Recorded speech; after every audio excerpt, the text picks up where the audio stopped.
Think got this shit knocking though. Alrighty. We are back with episode 42 with another guest, Mr. Todd Spoth. Is it Spoth or Spoth? It's both. With a long O. You heard him just ask me. It's both. With a long O. A really long O. Yeah, man. I don't care. It's all the same. Alrighty. If you're not familiar with Mr. Spoth, Yes. he is a fellow photographer, commercial photographer, portrait photographer, all-around photographer, right? Right? Pretty much. Do a would you say little bit that? of everything. Yeah. Okay, a little bit of everything. Dibble and a dabble. You know, it's nice. Mm-hmm. All right. And that's it, guys. We're done. Podcast over. Podcast is officially over. All right, man. Tell us about yourself a little bit, a little background. You know, just real quick little 5-minute recap. Then we'll dive in with a little more detail. All right. So I didn't really want to be a photographer starting off. I was always more interested in illustration, graphic design. I was building websites early for bands that I was in at the time. This was I was graduating high school late 90s, early 2000s, and I really wanted to be an illustrator. So when I graduated high school, I was in bands at the time. I was touring around with my bands after that. And Oh, you're a musician too. I was a musician Yeah, I first, forgot you yeah. did So all I was that. always in bands. I kind of was here in Houston, grew up in Houston. Then we moved to Paris, France for a couple years during my elementary, middle school age. So that kind of threw things off. I had the little family video camera at that time and little film cameras I was messing with, but it was never anything more than what it was at the time. When I went to U of H in 2001, I went for a few years, and I actually found myself in the political science pre-law track. I hated that class. Man, it was kind of a drag. I did also study in psychology and neuropsych and stuff, and those psychology classes really helped informed what I do now a lot more than the political science, sort of who the presidents were. It doesn't even sound like you wanted to be a photographer. I wanted to go to law school, but I think in the end it was me being excited to tell my parents and family something that was respectable, because before then I was the tattooed kid in punk bands playing music. Mm-hmm. So that to photography wasn't so nice. So to be able to tell my parents I'm going to go to law school is great. Now I was interested at the time. I mean, you know, it interested me to learn about it. But as I got through my college years, I found the camera, and the camera was my way to speak to the world through the art that I wanted to create. And this is film days, right? This is not film days. Oh, this is okay. like very early Digital. It's like when we had our first little family camera, it just said Kodak megapixel. It was one megapixel. There wasn't even numbers. It's funny because it was like 2002, 2003, 2004, and a lot of people had film up until that point. Like my mom's last film camera for the family in the 90s was beautiful. The pictures are great. And then everyone kind of did this jump to digital, and everything looks like trash now. Like all the sort of friendly photos that I have that were from that era are like 166 by 166 like pixels, 300. They're so small, you know what I mean? So it wasn't even megapixels. it was a while until digital caught itself up. But when I started really getting involved in photography as a hobby and trying to learn more about it, it was a Canon Digital Rebel. And then it was a 10D, and then it was a 20D, and then we were kind of, you know, in that gear lust, buying stuff. And then at some point through there, I took a photojournalism course. And Richard Carson, who's another Reuters photographer, he still works in town, incredible guy, he let me take the course. And you were supposed to have been a communications major or a photo major, and I was like, hey, I'm a political science major. I don't want to be a lawyer anymore. I want to do this. Will you let me take your class? He let me take the class. He got me on at the Astros with the internship. So in 2006, the year after we went to the World Series, I was an Astros intern, photographed all the games, Return of the Rocket, Biggio, 3000, all of the Killer Bees. It was huge. I photographed all the games then. And then I realized what I liked or what I was drawn to was crazy celebrity portraiture. I loved all the, you know, Dave LaChapelle or Seliger, all these guys, and just, you know, whether it's musicians or sports guys, just doing crazy things in portraits. So what's your favorite portrait ever to date? Favorite portrait ever that I've taken or someone else has taken? You Let's take get it. both. Let's get both. Okay. Yeah. Okay. Honestly, for me, it's impossible.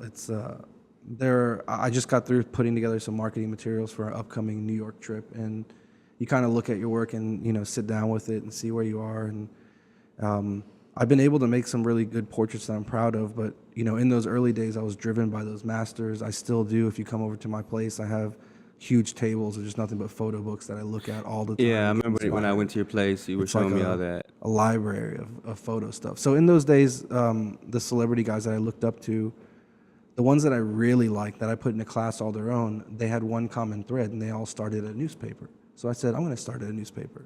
So then I kind of was on my own track, finishing up college at U of H, and saying I wanted to get newspaper internships now. So I was luckily... This is during print days when that was popping. It was 2007, 2008, and I was competing with a lot of people that were doing photography and photojournalism degrees. Are you my age? I'm old, son. I graduated in 2001. Is that old? That's old. Thanks, guys. Okay, never mind. Keep going. I'm 2009. I graduated. Fred's got the tennis ball green shirt. I don't even know what kind of age he is at all. 2007 was my last year at U of H. So. I graduated December 2006 at U of H. 2006? Mm-hmm. So you graduated in 2002? From high school? 3. Oh. But that's besides the fact. He did it quick. Everybody do the... He did it quick. I took my add the time. numbers up. They're counting right now. U of H was a different place back then. Y'all old as book. No. I did those newspaper internships in Colorado and Baltimore, and they really did train me for this business. How did you get those internships? It was tough. It was tough because, you're competing, when you get into that world, you're competing with people at OU and Western Kentucky and Missouri and some of these really, really strong photojournalism schools where you're literally in a class called photo story. And they're teaching you. I'm stuck, I was in Russian foreign policy and Latin American political thought and stuff like that. That had nothing to do with it. Okay.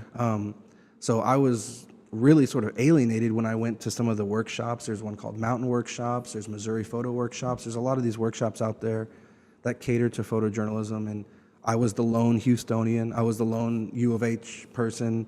But I grinded it through. I sent out 160 to 100 internship applications every season. And thankfully I had one, take the shot at me in Colorado Springs. And that was sort of a legendary internship in its own right. Yeah. And man, it was great. I photographed the Rockies in the World Series that year. I went to the Louisville Slugger factory to watch the World Series bats being made. I almost died on a whitewater rafting crazy. I literally photographed a whitewater excursion on the 3rd most deadly whitewater rafting place in the U.S. or the world or something. It's crazy. It's called Gore Canyon in Upper Colorado. Yeah. And it was like class 5+ rapids. And we were in the car on the way there, and they're like, everyone's whitewater rafted before. And I was in the back, no, I've never done this. They're like, are you kidding me? So the story was about there's a lot of companies that navigate these rapids in Colorado, but there's only one company that'll even attempt this place. And it was the Olympic team of rafters. Yeah. So it was crazy. And we flipped, and no one's flipped at this rapids for years. Uh-huh. So we flipped. I had one of those crappy carabiners that you're supposed to use for water and not climbing. Yeah. And it clipped through my wetsuit and by my knee, flipped me upside down for 20, 30 seconds. I was under these rapids. And when I came out, everyone thought that I was supposed to be dead. And I was like, oh my God, this is crazy. It was insane. What type of gear would you take for something like that? So I used my own gear, First of all, Canon gear. The paper issued D2Hs at the time, which were notorious for bad color. They were very peachy. It was the only one time I took the camera's gear and used the newspaper's gear instead of my own. Uh-huh. So we had it in a dry bag. So another part of the story is I flipped under. I was under the raft, clipped onto the raft upside down. So I couldn't get out. Everyone else got out. I was under. So I kicked myself over, and then my leg was carabined to the side. The raft is right side up, but I'm now in the water because my leg is like this. Yeah. So I saw the gear come over, and I kicked it back in because it was carabined in a dry bag. So I kicked it back in, and then it hit the guy's head and almost knocked him out because it was 7,200 like a full-size Nikon Pro body. Yeah. It's like 40, 50 pounds worth of gear. I kicked back in the thing, hit him in the head. It was like a thing. Regardless, it was an incredible internship. And learned incredible things, and you're doing something different every day. You might be going to a funeral where people don't want you there. You have to learn how to adapt. You might be going to some place that you've never seen these people So you or took met these photos people. in the funeral? Sure. No. If you're working for a newspaper, you might have to do a high-profile funeral that's news, and sometimes you have to learn to be there. I've been at cross-country events. I remember shooting high school cross-country and being blown away because I was like, these guys run so much that they're throwing up afterwards. Who wants to do this? But it wasn't compelling because it was like, I was in Baltimore at the time. It was beautiful, fall colors following, and all these guys are like running, and at the finish line, they're all just like throwing up, and Yeah, I've it's seen in a that, dramatic scene. So I was shooting it, and people are like, don't shoot this, don't. What do I'm you like, this mean? is This is- photojournalism, yeah, this is so a you have big to part of learn it. how to adapt in that, whenever you think about how to move backstage at a festival or how to sort of navigate, it really informs how to deal with people, or should I approach at this, should I do this? It's all little things, and that's the psychology about, am I going to get backstage? Are they going to let me do this portrait? And it's all very, very subtle, you know what I mean? I didn't know you had such a traditional background with photography at all. No, yeah. It's not, technically, I've failed the only photography class I've taken. Okay. So that was in high school, and that was film photography, and I was just a rebel and didn't want to do the photography side and just want to do the Photoshop side at that point. Yeah. So you said back then you were competing with people, and do you feel like, so back then and now, do you still feel like a competition, or do you feel like you're more established now, or especially with like, I guess photography is like, it seems now it's it's a bigger thing. It's more popular. It's more, Right. you can call it fad, whatever you want to call it. Do you feel that competitiveness still? Do you feel like you have to fight for certain gigs, or do you think you've established those relationships now? Depends. In those days, I didn't have a leg to stand on. I knew I wanted to be a photographer. I was passionate about it. I didn't have the connections or the portfolio that I have now. Luckily, I had, an incredible editor that took that first, that risk with me, kind of being green, and kind of saw that vision that I may have had at the time and fostered that, and it was a lot of competition at the time. Now, lately, when I do stuff with ASMP, or we've done a lot of the Instagram, the IG kind of meets, I feel like I'm either the really old head that's like doesn't understand Instagram, how these people have 50,000 followers, how there's 100 people at this Instagram meet that they just announced 5 minutes ago. But when I'm in a certain other crowd, I feel like I'm the young whippersnapper that's kind of gets the internet. And I feel like that's also a part of my sort of that generation that I was a part of, where I kind of feel like I'm the youngest millennial and the oldest Gen Xer or Gen Yer. You know what I mean? So it's like I'm really... It's You mean, perspective. you mean the oldest millennial, Right, youngest Gen because Xer. technically 2001, it's the first graduating class of the new millennium. Millennials, yeah. So technically, you judge your generation by when you come of age. So 17, 18, graduating high school. So technically, we were the oldest millennial. Millennials, Because we went to that ASMP thing. It was yours, right? Did Yeah. we both go? Okay, so because I saw that when you were doing your presentation and showing all of your all your work, especially in the hip hop world, it was a big difference from what you were showing to what some of the other photographers were showing. And not that it was bad or anything like that, but I understand what you're saying. It was it was like kind of an older crowd. I can see how you would still feel. You say you're old now, but you felt younger in that. perspective. Yeah, Oh, so no, you're way younger than all those guys. It's certainly perspective. Yeah, And that's a and- lot of this in business, especially since it's just me. A lot of these, even if you have you're lucky to have a team of 2 or 3 people in your photography business, for all intents and purposes, we're kind of like singular people doing this business. So not only can it be isolating, it's also just perspective, because you don't get to have conference meetings and boardrooms. You're that person doing most everything. So that's that perspective. You can say, on one hand, it's this way. On the other hand, it's this way. Glass half full, glass half empty, kind of thing. And you have to be okay with that. So there are times when I think that I'm the laziest photographer and everyone's passing me up. And then I look at it and say, wait a minute, look at all the things that I've been able to do. And I didn't even have to go to school for it. I learned it on YouTube for the most part. Yeah. I just hustled and made it happen. Yeah. And I'm creating things. You know, you think about people that have that job that they're hustling paycheck to paycheck. That's okay. But if you're hustling and you have that 9-to-5 job, I have friends that have 9-to-5 jobs. Like, I want to do the photography thing. If you're able to like stack that money and then kind of get your exit Transition. plan, then you're good. But if you have that 9-to-5 that you hate and it's taking all your energy, and you're still having to hit that paycheck to paycheck, and you're not being able to save, that's when it's dangerous. So for me, there are people in my position that may have not have that incredible amount saved, but we've been creating the whole time.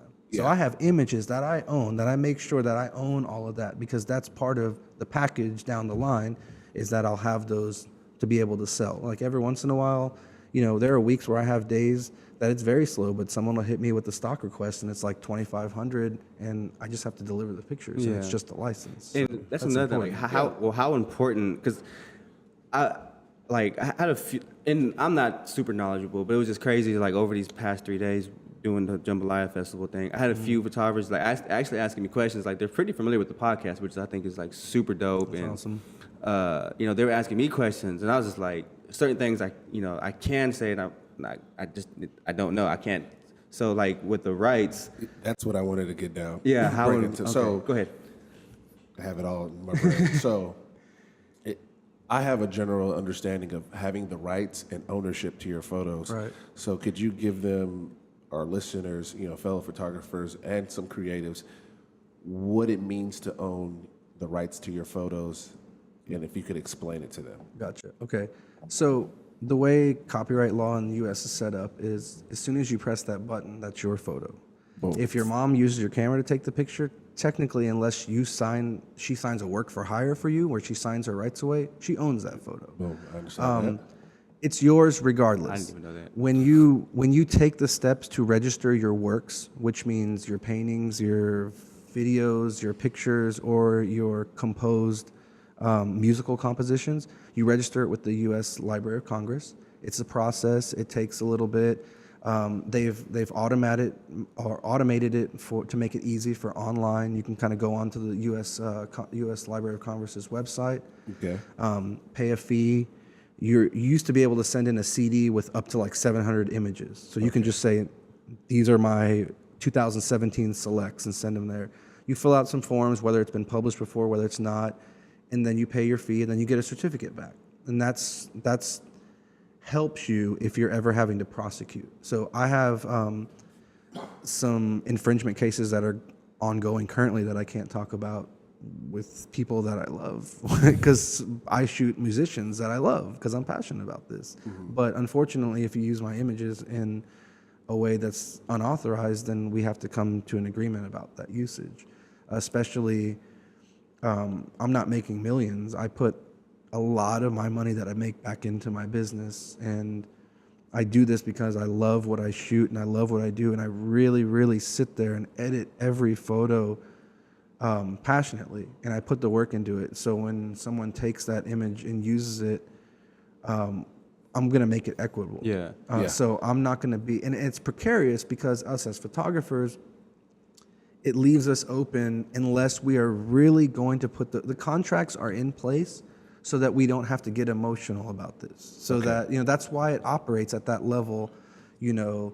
Those record labels or those businesses, they have to make you sign an NDA. And it's a little bit of a mild frustration, but I know what happens whenever the expectations aren't set up, and it's kind of like you don't set really down on paper what's going to happen, how many you're going to deliver, what they're going to use it for, what they can't use it for. Some of our guests don't know what NDA is. What is that? It's a non-disclosure agreement. It's just a legal document that happens not just in the photo world. It happens in any kind of world where you're having a conversation between brands or individuals or organizations where you don't want the topic or discussion to leave the room, basically. Okay. It's kind of like the Stormy Daniels thing. It's just hush money kind of thing. It's not the paid thing. It's just like, hey, we're an ad agency and we're working with a client. I can't tell you who it is. I can't tell you what they're working on, but we want you to bid on the project. I'm going to be able to tell you about the project, but in order for me to tell you anything about the project or who's involved, you have to sign a document that says you won't tell anybody about it. Okay. That's basically what it is. Okay. It's just paperwork is a part of this business, and it sucks sometimes. It's pretty much like, hey, shut up. You know how to get paid from like Viacom or Disney or any of these big businesses. On one hand, it's just a perspective again. On glass half full, I'm happy to be working for Fortune 100, 500 companies. It's great. You get paid on time. There's no BS, and it's great. On the other hand, you have to sign up for all these payment portals, like anything that if you worked a job where you've had to do the payment portal, the HR process, but you have to do that over and over and over and over. And the thing is, when you come down to get paid, if you don't have a system in place to know about the payments, all of a sudden you'll be like, hey, they haven't paid me, and I shot that 8 months ago. So I've really learned, like every year, just get a little bit better, keep a little bit better track. You know, it's like I didn't go to business school either. Just trying to learn as I go, you know. One year I had like Word document invoices, and the next year I'm like, I got PDF invoices now. And the next year I got like BlinkBid, which is a invoicing program that a lot of agencies know how to see. So it's like, you kind of get a little bit better every year. But if you're not, you know, big businesses are out there. They have whole teams devoted to how can we make this one process better? How can we make the process of mailing something out faster? How can we make this more profitable? So for me, I really want to think about my business as the Shark Tank mentality. You know what I mean? But it's hard because the things that we create isn't one price. We can't say we make this phone, this costs $400 cost to make, we're going to sell it for X. We know how to extrapolate that to see our business. You could shoot a photo for $50. You can also shoot a photo for $50,000. Now, So it's impossible to really. All right. So, and once again, for a lot of the guys who don't know, Sure. And me personally, I equate. Now, there's two things. Now, the value I perceive for something, and Absolutely. that's how much I'll price it, and then my time. So, for instance, you say, because I've spoken to you personally, and I've heard between 2 and possibly 10 hours, one photo. Sure. So, now does your time equal value, or do you just have your own perceived value, and how do you go about coming up with your perceived value? It's tough because it's not as easy as like putting that sort of rate sheet together and then we're all kind of like operating the same. So it's tough because when I go into a job, every job is different. That's why it's important that we all talk to each other, that we don't feel bad about talking numbers to each other, because you can get the photo quote, you can use the Getty Images calculator, but every single job is different. No two jobs are the same. You have different things or kind of ballparks that you operate on, but for the most part, every job is different. So, you know, if I have a job where I'm shooting something and it's something that I don't see the value in, I'm not going to be able to use it for my portfolio, then I might be or I might have to drive to Dallas, or I know the editing might take, you know, a little bit more time on the back end, then that's going to feed into what I bid for the job. If it's something where I know that I might have to take, you know, $200 or $300 less, but it is something that's going to kill in my portfolio, or it's going to be something that's going to resonate online, or people are really going to look at and, you know, see something in, then you may be able to take a little bit less. But in the end, there's always a usage question. We're going to make it equitable. I'm not going to get rolled over, and I have to let a lot of jobs go because of that, because they're not willing to pay the right amount, or they're not willing to budge for. I've had a lot this year even where it's an agency where they've wanted to work with me, I've wanted to work with them. It's a client that's like a dream client for all intents and purposes, but they need a work for hire. They need to sign all the rights away, and I absolutely won't do that. And here's something for the listeners and for Michael and whoever that may not be familiar with this. If an agency is producing an event, let's say it's for Nike or Target, and they say, you know what, we want to shoot these images of this event, but we need all of the rights. So you can say, well, the agency is probably only going to use them for, you know, the recap or to just show off what they do. And that's okay, right? But if you sign your rights away to them, what you're telling them is, you can take my images, act like they were yours to begin with. The photographer has no rights to even put them on their website. And then the agency, who is paying you $1,000, $1,500, $500, I hope it's not that low, but say they're paying you $1,000, they have the right, if you sign your rights away, to sell it back to the company. Yep. Say, hey, we've done this package for you for $50,000. It includes $10,000 of photography that they paid $10,000 for you. So now they're taking your work and capitalizing off of it. So that's where I have the problem. You know what I mean? So like whenever I worked with musicians in the past, I'm like, I don't mind if you use it. But all of a sudden, if you have a business partner that comes into the fray, I shoot a portrait for you, it's for X musician, all of a sudden that's like, you did a deal with Volcom or Adidas or Converse, and then They wanna use you the gave image. it to them, then Converse needs to pay me for the rights to that, not the third party. Yeah. Because if you make an agreement with that people and you're like, it's a young company, we're both working, we're both artists, that's where the rights get iffy. Yeah. Then other people are making, I've had relationships kind of go sour because they don't understand, and that's where the contracts, and if it's not a contract, just being very clear and setting up those expectations is really going to help you out. So I ran. I can say it's a problem, but it was a question that somebody asked me that I was doing website pictures for that I didn't really have an answer for. So it's a shuttle company. He works with he pretty much hires bus companies to work events, and he was doing his website and what and he wanted me to take photos for his website. So we did all that. And as we were going through the process, he was saying that he couldn't use the photos of the people coming off the bus. They didn't sign a absolutely. non-disclosure. So he can't use them, right? Yeah. Yeah, so basically, if non-disclosure, you're using an image commercially, like if Target or that bus company or whoever wants to use an image commercially on a billboard in an ad, on their website even, they have to clear those names. So they have to either get a model release for those names, or they have to be not recognizable. So if you shoot someone of their back and they're not recognizable, where you can't see their face or their eyes are blurred enough, if you can recognize the person, they have to sign a model release. Editorially, it's different. If I put it in Complex Magazine as a wrap-up, or you're in the back of a picture and it's a TMZ paparazzi photo and it's in the People magazine, that does not have to. Commercially, it's different. So editorial use and commercial use are a little two different things. Okay. So I want to talk about the editorial and commercial thing, but real quick. So another question that I had. So I was telling them, okay, so all right, if we're not going to use it for the website, I was going to help him put his social media together. It's like, let's use it for social media. That's still cool, right? No, it's not.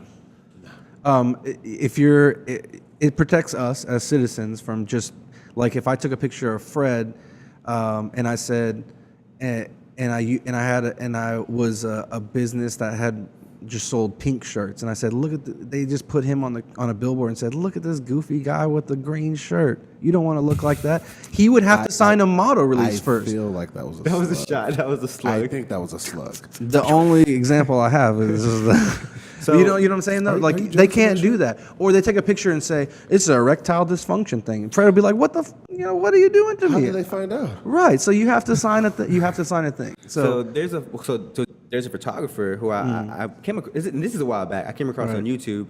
He goes around pretty much just, I think it's with one of those doorway cameras, and he'll just snap photos of people It's real like street quick. photos, yeah. Yeah, and he shares them with people. Like he shares them on social media and stuff. So how does that? it's a gray area. It's really tough because it's like, can I do a photo book without having all of the rappers shoot the thing? There's a lot of tough questions. I might not have all of those answers, but if you're using it as a business, it's different whenever it's a portfolio, an art thing. That's why if you're parodying something, we have parody laws here. You can make fun of things without being in trouble in the U.S.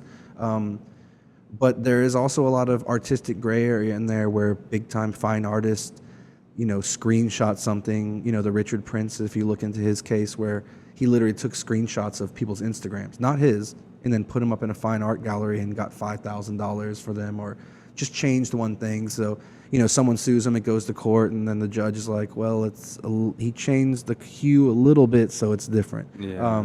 It's weird. It's kind of the same thing in music where you're like, this song sounds like this song. Lady Gaga is just a rip-off of Madonna, which it is.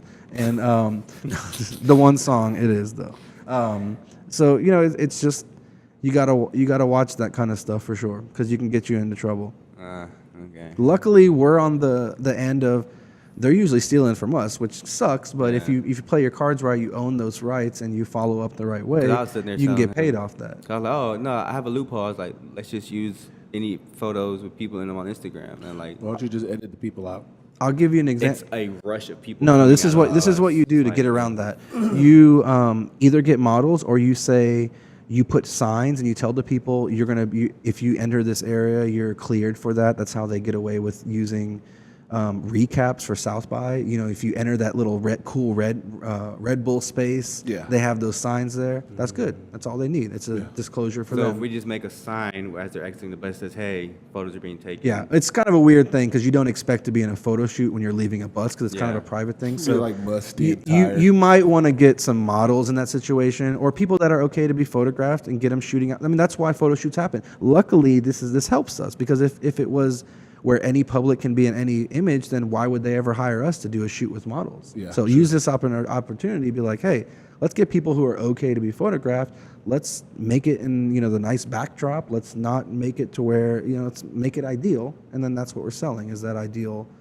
It looks good off of, I mean, honestly, people going off of a bus after a couple hours or whatever it is, even if it's shuttle. I wouldn't be photographed. Right. You would be like, all your faces would be like this. But if So you can, these particular perfect photos, it was them arriving. So they were just getting there. They were it was them arriving to the. it's probably a lot of what are you doing faces. And, Like, and the bus ride isn't like, it's like it's 15. or 15 blur it. That's not about the people. Blur the people and make them a little bit blurred coming off the bus, show off the bus. Well, that was my next step. Do like a long exposure type thing where it's like you see the people, but the focus, because like he wants to focus more like on the shuttle buses. I'll sell my production, my producer services here.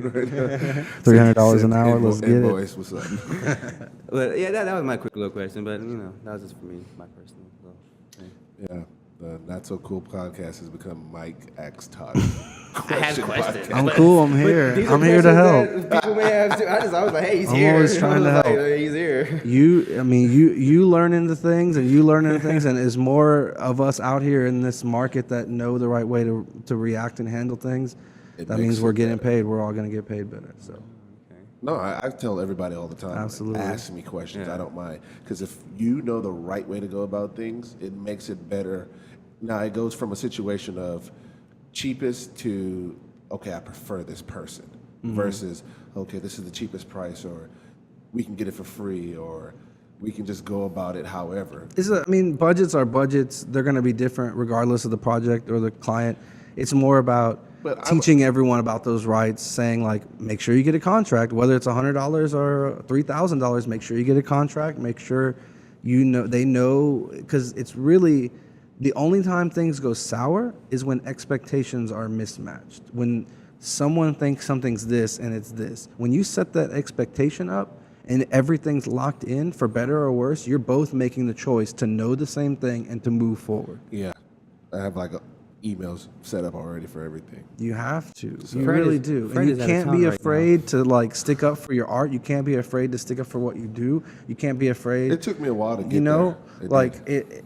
I want to get to the point, my goal is to get to the point where I'm making enough to not get personal about this business. There are still times when I get personal about this business because I am passionate about what I do, what I create, in the sort of industry that we work in. I care about it. You know what I mean? So it's like, I want to get to the place where I can let a thing happen or lose a job that I really wanted, and it's no sweat. But even today, there are still like, times whenever you lose out something, or something doesn't go the right way, or a relationship has to turn into you stole this or this, but I care about what I do, and in the end I just want it to be fair and equitable for everybody. So I'm never trying to get more than what I'm owed. So you took a photojournalist class, right? Kind of. Okay. So It was like everyone in the class, in the college class, was like education Yeah. majors, and they didn't care about photography. And he was basically like, "Who are you? You care about photos? Come see me after class. We're gonna like deal with you kind of separately." So two of my favorite shoots that you've done, and that you one of them was published. I don't think the other one was. The Billboard one with Vince Staples. Mm-hmm. That was very photojournalism, and that was really dope. First of all, you caught like a lot of emotion and all that. Then of course the Big Sean one, when you did with all the backstage stuff. You can talk Right. about that, right? Yeah, absolutely. Okay. What did you shoot that with? Both of them were a combination of Fuji and Canon at the time. Both of them were great examples of what I want to happen. Like, I love music, regardless of all those punk bands, I was a hip hop fan from the jump, you know. So grinding away at the festivals, following around a local artist, trying to get that bigger stuff. When Billboard calls you to say, hey, we just want you to follow this guy around and do what you do and pay you for it, that's all I want.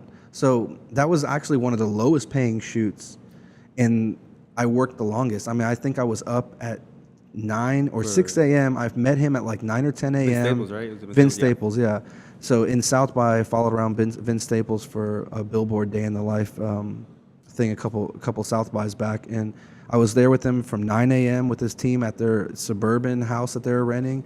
I was with them all day till we left the Ilmore, the last year of the Ilmore. We left the Ilmore, went to Kirby Lane.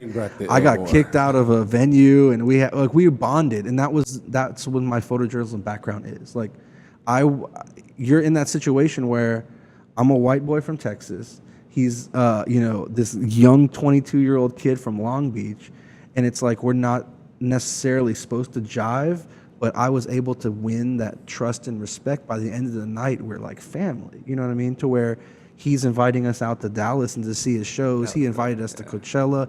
That's the goal, is to arrive at that job, whatever it's supposed to be, and then we're family by the end of it. That's my goal for every single job. And it just so happened I can get along with, the good old boys, oil folks, industry folks, but it was hip hop guys. This is like what I love anyway. So it's like, we were friends. We had a great time, and I made incredible images and images that I was proud of. And then I whittled those down, stayed up till like 11 a.m. the next day, just like editing. We got back 5 a.m. I drove back, got home at 6 a.m. or to the place I was staying in Austin at the time. And I had other things to do that Saturday, because it was a Saturday. It was like the climax of South by.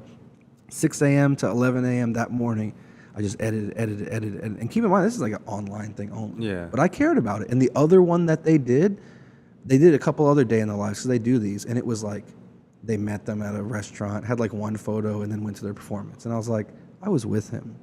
And this is what I want to do. Yeah. Same thing with the Big Sean. It's like, at this point, I feel like I love hip hop. It'll always be a thing. But as far as hip hop photography, I feel like it was a personal project that I kind of closed the book on for all intents and purposes. I still want to do hip hop portraits. I still want to go to the festival, see the shows, because I personally want to. But I feel like I've done what I want to do as far as hip hop photos. I want to do books and stuff, and I have some kind of prototypes that I'm working on, and I'm happy with the work, and I'll put it up against a lot of the work that I see out there today, and I'm happy with it. And Big Sean calling me, his manager hit me up on Instagram, and I didn't think it was real, and I was like, I'll do it. It's my price. He did it. He's like, that's my contract. They signed it. He's like, meet me at the venue. Didn't know, if he was just giving me a pass to see the show or shoot the show. And he's like, come on back. I'll introduce you to Big Sean. I was, within 5 minutes, I was in his dressing room with him. Yeah. And then everyone is gone. And then he had some uncles and aunts that he hadn't, some distant family that he hadn't seen anymore. And you're a notable character like that, who knows? So he had some family that he was meeting, and it was basically, he had known me longer than anyone in the room at that point. So he was sharing these moments with me whenever, his like little cousin wanted to take a photo on her camera instead of mine. He made this eye contact with me that's very subtle, that us as photographers know. And it like really took me aback. And he wanted to do photos. Like, I was very, I'm very hesitant. I'm very respectful. I don't go in there, balls to the wall trying to control everything, because I just met this guy. You know what I mean? I'm giving him that respect, and I'm earning that by being quiet in certain situations, by not being a menace when Travis Scott and his whole crew come in there and they kind of do their own thing. I lay back a little bit. And then when all that was done before the show, he's like, let's do some portraits in here. And he gave me so much as a subject. I was like kind of like goosebumps when I got home when I think about it, because I'm like, you just met me, and we just had this incredible connection. And you can feel that if you make the right portrait connection. It's not just stand here, boom, stand here, boom. Because then you start to see these images where the photographer really cared about lighting and all this, and then the expression is like, and it's just an expression where it's a je ne sais quoi we can't maybe identify for us, but we know it as photographers. And the normal person will see it too, and they're like, I don't know why, I just don't like that photo. It's because they're not giving that genuine look. You can tell it's like a canned look, or it looks awkward to where I can feel that this person didn't want to take the photo. And that's what you want to like massage I've out. had a few. I have too. It can't happen perfectly every time. Yeah. But the more you can kind of learn how to act, I had some how to good talk. moments. Deshaun Watson, it was so funny for the Jambalaya Festival, and Deshaun Watson's coming back there, and he's like asking to take photos with this. I'm like, bro, do you know the hell you are? You're like the number one quarterback, not number one quarterback, but people care, and this is your city. Right. And he's like geeking out to like take a photo with Fab. He's like, Fab, can I take a photo? I was like, hey, Fab. Yeah, but see, we know who he is, but this Fab, somebody like Fab, I don't know. That's what I'm asking. Quick. Okay, Yeah, so that's it what I'm was, like, asking. Crazy to me. And as you keep doing it, I think as I kept taking the photos of Deshaun, I think you figured out like, I can do this. Yeah. But my favorite photo moment was it was Fabulous and Playboy Cardi. So I took a regular one on my camera. It was real mechanical, and they gave us these disposables. So Playboy, as I pull it out, he just kind of like, what? And I hit him right then, and you could tell that he talked to me afterwards. Yeah. He's like, oh, that's tight that you guys have that. And I was like, yeah, man, the festival wants us to do that. So having that interaction with him right there and then, I became a human being versus a person who just points and shoots and kept going and everything. And then Fab's management got my info and everything. That's what's up. So it was, from what you just spoke about and everything. Oh, eesh, there was echo. So what you were saying, just instead of coming up there like, hey, take this photo, just kind of chill. And then they opened up towards me, and I was like, hey, can I get a photo of you guys? And they were super cool about it. But Fab was real cool the whole weekend and everything like that. Or not weekend, that day. Yeah. But for our viewers, just take your time and just be there and wait for the moment to happen. Don't try to force it. Yeah. You can't force it because they will give you that face. Before I knew what I was doing, I had I'm backstage with DMX, and he's starting to pray, and I'm like making it very obvious. I'm like, hey, take a picture, And the photos that he did take, he's just like Stonewall. He's like, like this. No. You can tell he's like, I don't want to be here, and everything like that. And that was in Free Press? No, this is way Oh, before. way back. This is Okay. before I even knew what the hell I was doing. Oh. So I was like in the mix mode. So I was like, hey, take a photo. It's all reading that moment. I mean, you really just celebrities are people too. Yeah. And a lot of a lot lines up with the CEOs that we end up shooting for corporate stuff. Yeah. Is everyone in that CEO's orbit can't have that relationship that I can have with them because they're scared of getting fired. They're scared of having a bad meeting. Even CEOs that aren't sort of notorious for being mean, they still have a certain stature, or they're still there at the certain, so no one can have that. But if I go up to them, I'm touching them and like say, just joking with them, I don't care. It's just another person to me. So when that comes across and you give them that level of respect by still being a little bit different than the rest of everyone in his orbit, you're going to disarm that person, and you're going to get the real person. Yeah. Get a real portrait because of that. And I was trying to be this is going to be super corny. So on Netflix, there's a movie, Kodachrome. I haven't seen it yet. No. Super good. So It's a movie? It's a movie on Okay. Netflix. So his son is in music. He's like managing bands and things like that. And his father is like a world-renowned photojournalist, photographer. And what you just said, he talks about having like a perceived confidence within yourself, because all day, every day, these great people hear how great they are. And if you just come in there like, hey, what's up, man? Da-da-da. Yeah, it's cool. Boom, boom, boom. No, I don't like this. Let's move it like this. Versus, what do you guys want me to do? Okay, I'm here for you. Whatever. Yeah. And you earn respect. And there's several scenes in the movie. I want you guys to check it out for all of photography heads. And you learn how just being confident within yourself just gets you so much more, much further. So I had a moment that I wasn't confident at all, first of all. This just happened Saturday. You gotta act like you belong there. Yeah. Before I even hear this story, you just gotta act like you belong. I act like I belong there. So I'm walking. I see T.I. He's sitting down like maybe 6 to 8 other people. They're smoking hookah, chilling, and I want to so badly ask him for a photo, but it just doesn't seem like right. But he's so cool. I don't know that. I like T.I. I'm a fan of T.I. I love his music, so I'm like, yo, if I go out there and ask him for a photo, and he's like, nah, man, chill out. Like, that's just gonna haunt me for the rest of my life. So this is what I did. So I was like, no, I don't want to be that guy because he's chilling, he's relaxing, he did his thing on the stage. So a friend of mine, she had drove him to his trailer and she was driving him around for the day. So I was like, yo, it's like, do you mind asking him because he already has that rapport with you.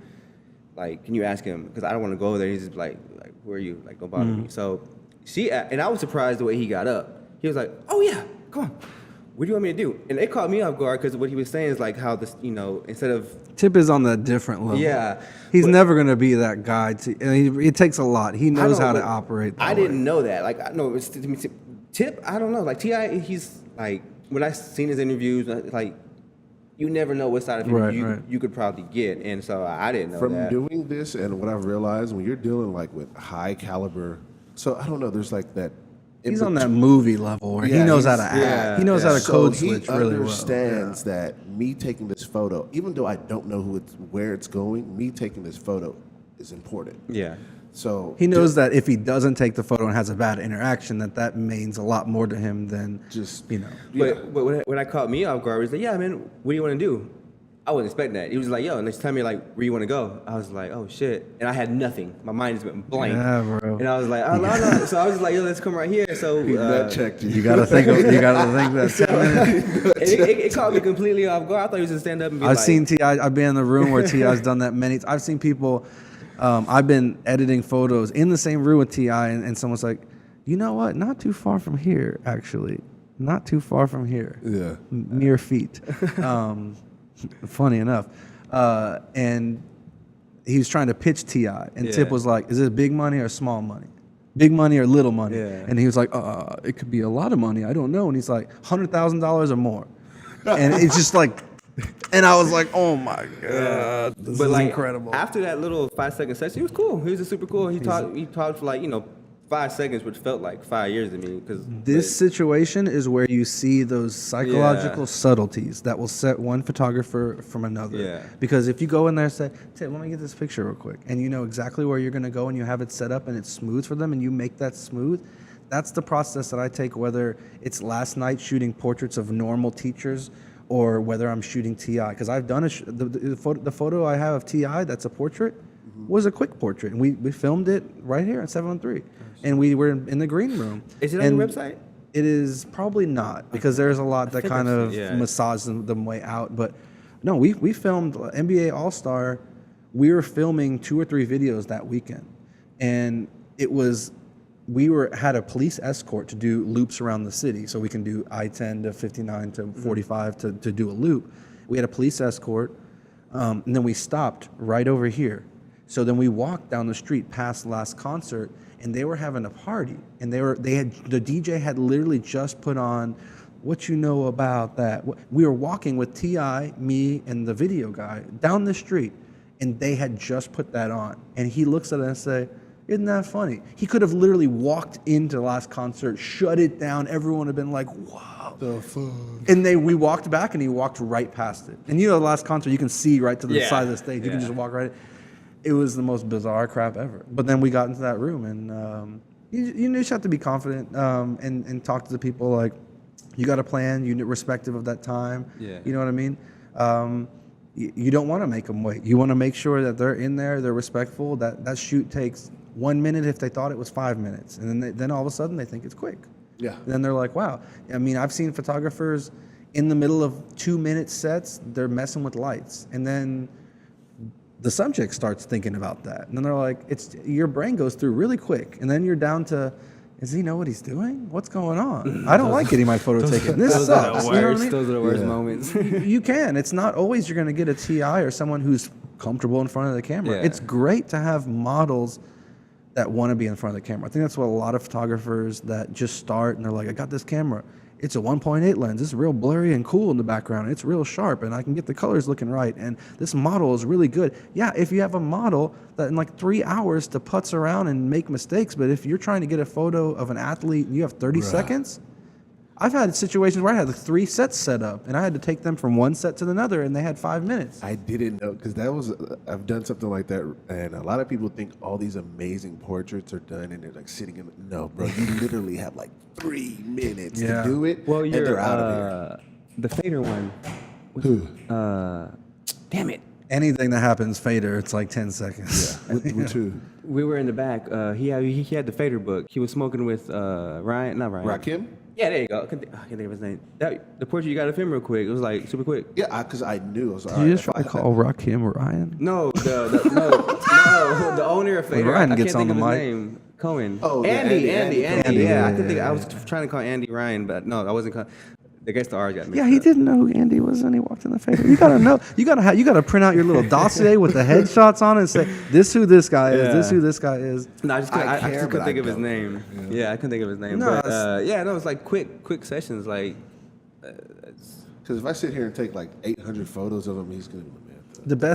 The best photos that I have, some of them were like 30 seconds. Some of them were, a minute. And you can look at your timestamp on the photos. You're like, man, from when he sat down to when he got up, that was 40 seconds. Yeah. And we got 30 shots, and 2 of them are good. That's why, you hone your skills, you hone everything to where you can focus on the psychology, the subtleness, how you move, and all that technical stuff about, can I shoot here, can I shoot here, can I shoot this? That all floats away because How important is it to know the fundamentals of photography and acquire new skill sets so that because like you said, it chimed to me when you said that, and I call it like acquiring people's superpowers. Like I like to get around other photographers that know how to do certain stuff so that I can get a perspective and then make my own, fine and tune it to myself. Sure. I tell everybody, if you're not confident with light, find a guy who's really good with light. Like if you want to shoot those buttery, pretty models, you need to go find somebody who does that, assist for him, do whatever. So how important, I need to speak into the mic. Yeesh. How important is it to know what you're doing so that when it's crunch time to do these, quick portraits and things like that, how do you think it's essential, or you can stumble and go? No, I mean, the thing is, if you say you need to get I disagree with the notion that you need to get a degree in photography for sure. Okay. All of the information is on the internet these days. YouTube or Lynda Pro account is free for all Houstonians. People don't know that. That's like $300 or $400. They have incredible instructional materials there. I'm constantly learning new things. As a photographer, a lot of photographers are this way. We're just naturally curious. We kind of just want to learn about stuff in general. So for me, since I didn't have that collegiate background, those internships were incredible for me. Those workshops that I went to, mountain workshops and Eddie Adams workshops, they just opened up their applications for this year. It's literally the world's best workshop. You were talking to me about Platon. He was one of the instructors and speakers at that, and it's incredibly it's free to attend. It's basically the best workshop in the world, and I incredibly had a chance to attend in 2009. And after that, when I came back to Houston, started freelancing, I kind of fell into assisting. I never really wanted to assist, but I started assisting one guy, learned the stuff with him. He gave my name around, because if you're a good assistant in town, they're very hard to find the person that knows how to act, but also knows the technical skills. So we kind of knew that. Yeah. We become, me and Nathan Lindstrom, who's another photographer, who's the ASMP president here in town. Okay. We kind of were both at U of H at the same time. We were assisting. We were the go-to guys. So when anyone came into town with any notoriety, it kind of filtered down to us that we were assisting or renting them gear. So a lot of the pro photo gear that I bought the bullet and bought, I was paying for itself because I was able to rent the gear to folks and assist them. So throughout a course of 4 or 5 years there, I was assisting Dan Winters quite regularly, Walter Yost, who did the Jumpman photo of MJ. He's a legend. Yeah. There was a lawsuit about that recently. Yeah, I mean, he's an incredible photographer. Mark Seliger, who basically has done every Rolling Stone cover known to man. I follow him. Love that guy. Joe McNally, You Chris assisted for all Buck. these guys. Yeah, absolutely. Shit. I mean, I got paid to be with them in a one-on-one setting and have them show me, even if they're not showing you saying like, "Hey, young whippersnapper, this is a thing. This is good." You just watch them, how they interact with, people and different folks. I've been on shoots with Joel Osteen or Arian Foster or Yao Ming or all of these, people before I got the chance to shoot them. What other better, training ground can you have where you're getting paid and you get to learn from them? It was incredible. So, and it wasn't really the technical things. You learn tricks here or there, and you always, like, for me, I feel like this year I've been given a lot of opportunities where I haven't been able to use my lighting chops. So now I kind of have to go out and I want to start, experimenting more because I want to keep those technical chops. Yeah. But in the early days, it was the assisting and find a photographer, assist them, check out some of those workshops, and always learn online, learn new lighting things, because those little things just in the back of your brain. As much as you can not have to think about lensing or what settings you're going to be on or this or that, as long as there's a time when that gets exciting, but then there's also a time where it's like, let that go in the background, hone in on what you do. I know, I've developed a style where I kind of use the lenses and the focal distances that I like. I use the lights the way I kind of want them to do it. And I have that to where if I don't want to think about that, or I don't have the luxury of production of setting up this incredible thing and it may be a 2-minute portrait, I have the skills to make that not just I can look in the background and clean it up and move something and you automate that to where it just goes in the back. Muscle memory. And then you can go, and then you can focus on, shit, I can't just go up to him and talk. Those little things that have nothing to do with the camera and the lights can be more of a focus to you. I think that helps. Dope. All right. I'm about to ask the super most annoying question. Uh-oh. What cameras do you use, or what camera do you use? I use a lot of different cameras. I use Canon and Fuji primarily right now. Like what bodies? I use the Fuji X-T2 primarily and the Canon 5D Mark IV primarily. What Fuji. Team Fuji. Yeah. I love Not Fuji. me. So for everybody, right now I'm gonna let you know. So I think it was the Beat Bash, the first one that they did at BBVA Stadium. So Todd pulls out this camera. I'm like, what the hell is that? Super different.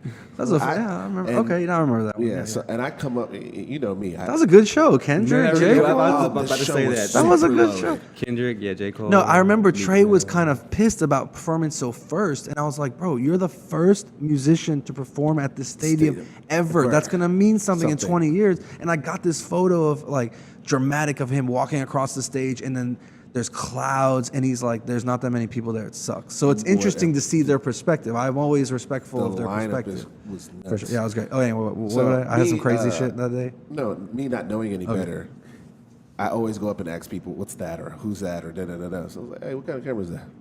And that was my first introduction to Fuji. And You hear that, Fuji? Team Fuji. So you hear that? he had the XT1, and that's and I think it took me about another 3 years to actually, or 3 to 4 years to actually get one. So mine I was had really, no idea what the hell. I didn't even know Fuji existed. Yeah. And so what kind of camera is that? And I think that day you had the 56 on there. Yep. So Yep. Todd. I learned to love the 23, the 35. Like I keep that for The 99%. Focus is so slow. Does it? You need a lot of light. I love the 1.4. I mean, the 1.4. The 23 1.4. I love that lens. I tried the 56 and it wasn't for me. It's a beautiful lens, but for what I see, The way you see I things. see it as more like a cinematic camera. Like I only pick it up in one situation to where I see like a documentary, more of a photojournalism look. If I'm doing like an 85-1.2 or a 50-1.2 where I need a little bit more of a portrait look, it's just not in that. Like I see my XT2 as like I'm making a movie, a cinematic still when I pick it up, and I've kind of let the wide angle thing go or the telephoto. If I move all to Fuji, then definitely. But while I'm sort of in between, sort of split, I kind of have relegated that to cinema. I love it for what it does, and I literally tried to take other lenses to Paris. I went to Paris recently or last year for just family kind of thing, and I didn't like it. It didn't speak to me. And I put that 23 on. I'm like, yes, these pictures have this feel. So I don't know. Team Fuji, man, I love him. I love him. just got my The color, 23, oof. so, oh man, crazy I'm not. colors. I'm not a Fuji guy. So I don't know nothing Oh, about it. we had a nerd out for a second. Oh, go ahead, guys. Go ahead. No, really, realistically, like you, as a small business owner, you learn to love all those things that help you run your business smoother. But in the end, all of these cameras are going to be thrown away or sold to someone else, and your photos are gonna live. Yeah. Whether it's printed or online or on your hard drive, those ones and zeros, that's what you have. Let's These talk cameras about- don't mean shit. Let's talk about. Did y'all- Except Fuji, though. Yeah. Team Fuji. Team Fuji. Let them know. Fuji, y'all. Everyone should be shooting Fuji. Fuji. Shout out to Team Fuji. We're trying to work out a deal on that. Send a too. check. Yeah, for emails right now. Printing, how essential? You know what? I wish I did more of it. Really? You have a Yeah. shitload. No, there are times when I'm like, I've worked out the deals where they have the deals on the Canon where my mom at like 10 years ago, like my mom wanted to buy my sister like a little TI2, and if you bought it with the expensive printer, you got it for free.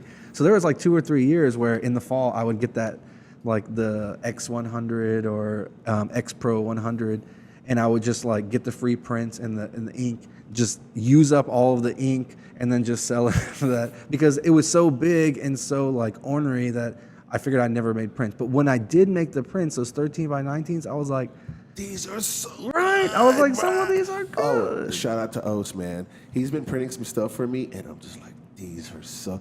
So I was always going to another company, and at this point now, I'm just gonna, like I've told Oates, I'm just like, I'm gonna buy you more ink, bro. Right. I'm not, instead of going to them, I'm just gonna, because the quality of the paper is really good, Yeah. and everything just crazy pops on that paper. So let me tell you what I've done recently. In the past, I've done screw post books where you kind of put together your own books based on the print, and it's like a big involved process, and it's a deal. Adorama Picks, so Adorama is the big camera store in New York. Yeah. And the Adorama Picks is their printing department. They have a whole other separate company that's incredible. So I've been working on a set of lay flat books, so they don't have the gutter, beautiful prints. Is that what you were showing me? Yeah. Okay. So I have a private, the private preview that I can show you guys after this. So I made one hip hop oriented. Then I have a main portfolio, and then I have another one that's more corporate kind of things for in town here. And they're just 8 by 10. They have a ton of different sizes, and they're hardcover. You can do image wrap, and the quality is incredible. I heard they're It's I heard really, the really quality's good. Yeah, absolutely. But the video is good. Yeah. It's a pretty cool video. And I use a lot of the internal things too. And they're like, who did you have design this and draw all this stuff? And I'm like, I designed it, and it's the book builder that's online. So I learned the check it okey-doke stuff throughout the years, kind of make them think check it out. something. But I'm happy with it. I'm excited. I like to print more, have more stuff out there. You can always appreciate that for sure. So what's next for Todd? Like, what like in the next 10 years of photography, where do you see yourself? What do you want to do? Who do you want to shoot?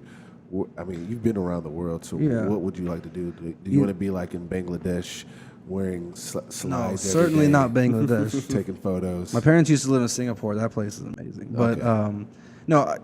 travel is amazing for sure. For me, my transition is I want to do more education. I have some classes and in partnerships that I'm thinking about, trying to work out some more brand ambassadorships, some deals on that end to sort of spread the word. More education. I'm working on another separate business, sort of an agency thing in town that is going to be more corporate focused. I think a lot of people, it's also perspective, like we were talking about before. On one hand, I've made a very, very good business over the last decade doing very minimal marketing. I should have been doing way more marketing than I have been.